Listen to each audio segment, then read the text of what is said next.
So you're thinking about purchasing and getting into the world of high-end tarantulas. This, ladies and gentlemen, is the Typhochlaena Seledonia, the somewhat elusive spider, the arboreal trapdoor tarantula. They are friggin' amazing. You've heard the rumors. The rumors are that these tarantulas are pretty finicky. They're kind of sensitive. You know what? It is time to debunk those myths. So you finally made the decision that you are going to purchase the T. Seledonia. And guess what? I have one coming my way. All right. It was just delivered by FedEx inside my house. And he saved on shipping. We did. Saved on shipping. When you order a T. Seledonia from Urbantarantulas or any other dealer, you will receive it in a box like this. You're going to open it and start unboxing. They're gonna come in a 3/4 inch insulated box. There's gonna be some packing paper. And the way that I ship is you get the T. Seledonia in a separate vial, and then you get its housing. The housing includes substrate and a pre-drilled hole for the Seledonia to start making a trapdoor. So you'll receive it exactly like this, and then you're gonna open the shipping container or the shipping vial. You're gonna slowly unpack. You're gonna very slowly unpack, and you're gonna get a tiny baby. Oh. So this baby is, I want to say second or third instar, possibly. And they are friggin' adorable. And you're just gonna gently put the Seledonia inside its new house. There we go.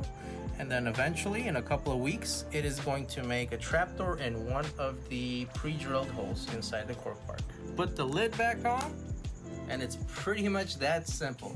Now, fast forward a couple of years, and you're gonna have something amazing like this. This is maybe a 3.5-year-old specimen. She is a female.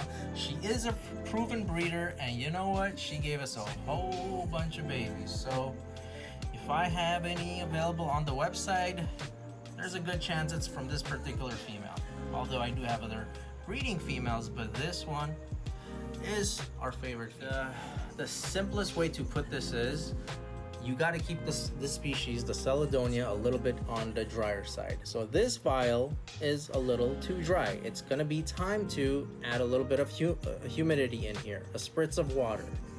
So I'm going to open this enclosure, and with the little water sprayer, I'm gonna put just a couple of sprays, and that's pretty much it.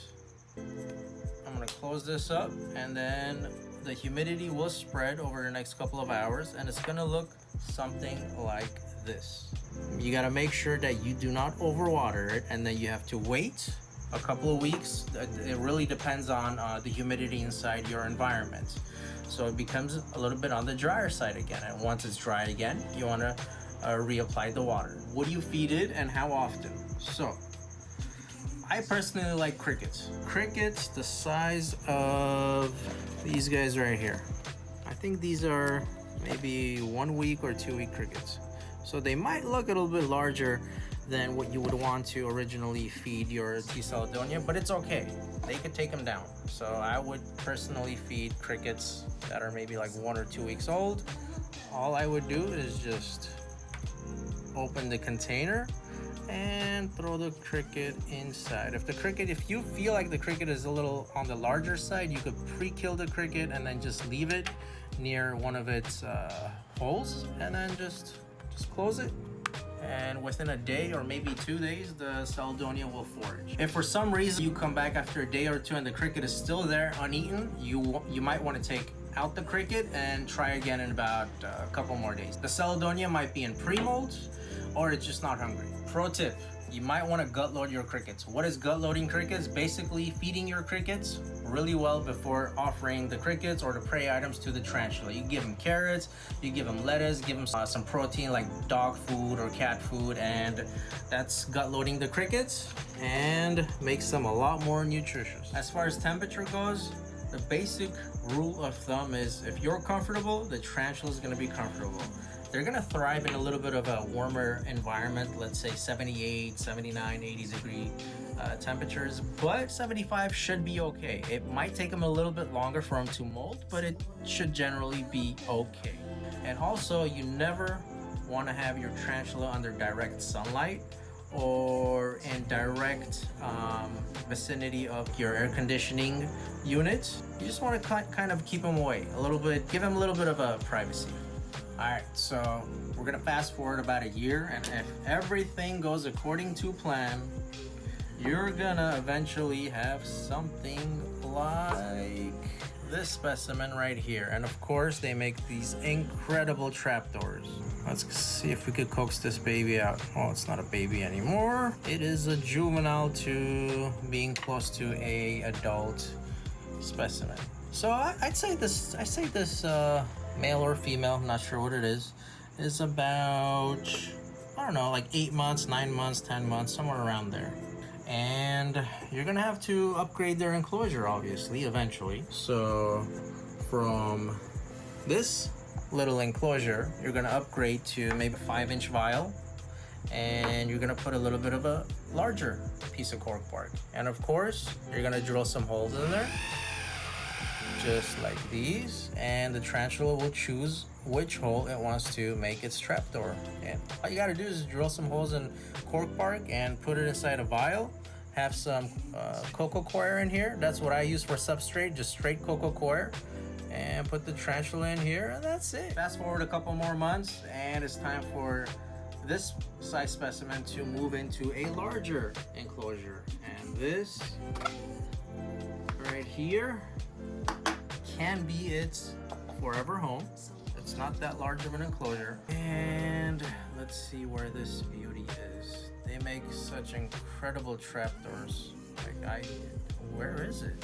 Oh, it's right here, actually. Right over here.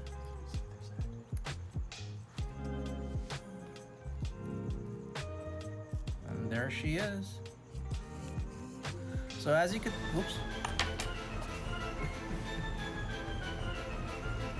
So woo! She's being fun. Alright.